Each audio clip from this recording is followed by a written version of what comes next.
invité, 10h30 midi, Mathieu Noël.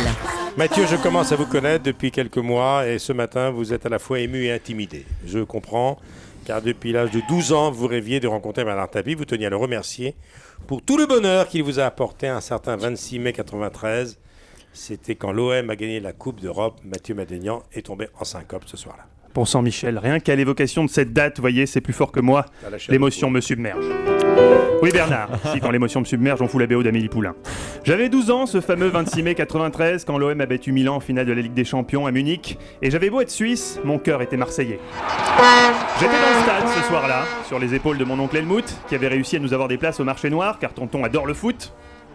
C'est une des choses que je préfère, avec l'infanterie et les pieds paquets. Quelle soirée on a vécu. C'était l'époque bénie, Didier Deschamps gagnait encore des matchs, Basile Boli ne faisait pas encore la pub pour l'autofoot, et André-Pierre Gignac n'avait que 8 ans et ne pouvait donc pas avoir de licence pour jouer au foot. Aujourd'hui, tout ça paraît bien loin, et quand on lui demande de commenter les prestations de l'OM, on sent bien que Bernard est embarrassé. Mais qu'est-ce que c'est ? C'est de la merde. Non Bernard, c'est le 4-2-3-1 de Deschamps avec Brandao en pointe. Oui, bon là dans l'absolu, il faudrait une minute de silence avant chaque match. Les temps sont durs, les supporters de l'OM sont moroses, et ce n'est pas mon collègue Mathieu Madénian qui vous dira le contraire. Mathieu qui en bon méridional est un grand passionné de foot, n'est-ce pas Mathieu ? J'ai deux passions, le parapente et les nichons. Non mais en 3 c'est le foot on avait dit. Bon. Mathieu, dites-lui à Bernard combien vous regrettez l'époque où il était président de l'OM. N'attends pas, c'est que tout ça ne reviendra plus. Voilà. Je passe mes nuits à pleurer. Voilà Bernard, les fans de l'OM sont orphelins depuis que vous êtes parti. Et tout ça pourquoi ? Pour faire du théâtre et voter Sarkozy. Super. D'ailleurs, le président lui-même a été surpris par ce ralliement. Qu'est-ce que je m'aperçois ? A-t-il déclaré, avec ce respect de la syntaxe qu'on lui connaît. Non, je sais ce que vous vous dites Bernard. J'avais vu un con pareil. Non, vous vous dites, ce jeune homme n'a pas tout à fait tort. Le théâtre, au fond, c'est à la portée de tout le monde. La preuve, Francis Huster a fait une brillante carrière. Voilà. Commandez Lucas, la bataille de Waterloo. Oui, Francis. Par un carnage. Oui. Merde, la pluie. Oui, non, mais... Oui. Oh, ta gueule, Francis, ta gueule. Non. Alors que pour diriger un club de foot, ça c'est un job qui requiert des qualités exceptionnelles, des qualités de leader. C'est quand même dommage de ne plus exploiter ce talent naturel que vous avez pour vendre n'importe quoi à n'importe qui. Fort de cet adage qui était le vôtre dans les années 80. Les gens sont cons, faut en profiter.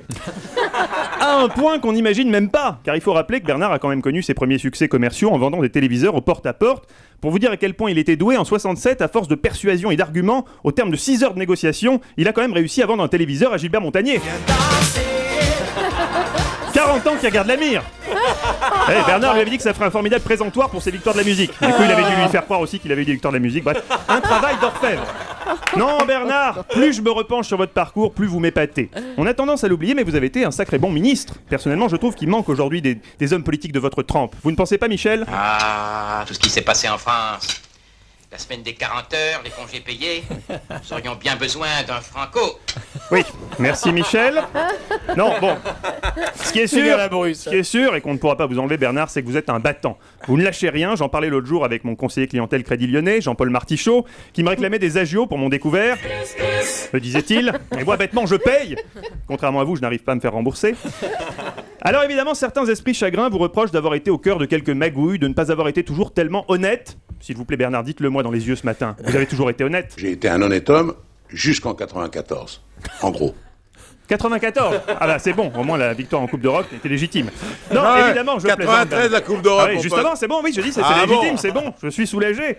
Je plaisante, Bernard, et j'irai même plus loin. Contrairement à ce qui a été dit, je ne pense pas que ce soit votre malhonnêteté qui vous ait perdu, mais plutôt votre honnêteté. À l'époque de votre splendeur industrielle, vous n'étiez pas du genre à cacher votre réussite. À la barre du Fosséa, avec vos Ray-Ban et vos boutons de manchette en or massif, vous n'étiez pas particulièrement discret.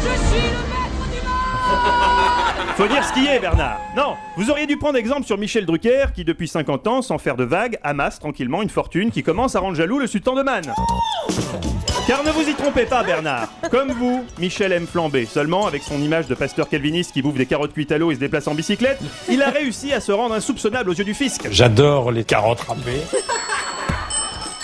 Ouais, pas con. En réalité, Michel se fait livrer du fauchon sur son yacht le Drucker of the Seas, où son service de sécurité se tient prêt à harponner les petits cons de Greenpeace qui protesteraient sous prétexte que, soi-disant, il serait interdit de pêcher à la grenade au large de Porquerolles. Je mange beaucoup de poissons, j'adore les poissons. Oui, Mich, n'oubliez pas la discrétion quand même, hein.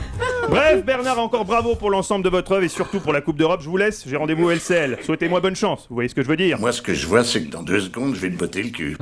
Merci de votre soutien. Mathieu Noël. Bravo.